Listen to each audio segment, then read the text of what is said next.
Ay ito, magluluto tayo ng vegetable bechamel. Ito siya, hinahapkok ko yung kalabasa at yung patatas. At dito naman sa kabila ay yung ginagawa natin bechamel. At ito na siya, ready na. Tingnan nyo, oh. Sticky na siya ng konti. Kaya, titingnan natin kung ano susunod. At lalagyan natin siya ng zucchini din. Diba?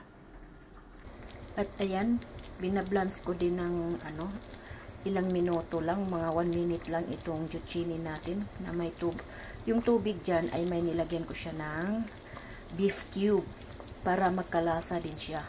Ayan. At ayan siya, nilagyan natin ng konting mozzarella at crab cheese sa ibabaw.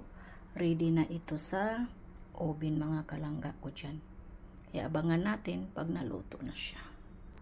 Ayan na siya, oh. Ready na siya. Ready na para oven. Yung macaroni natin, ita-transfer natin yung apoy sa taas para mag-brown siya. Ayan na siya. Nag-umpisa na siyang mag-brown. Ayan, ready na siya. Vegetable bechamel. O, diba? Ito yung lunch ng habibi ko.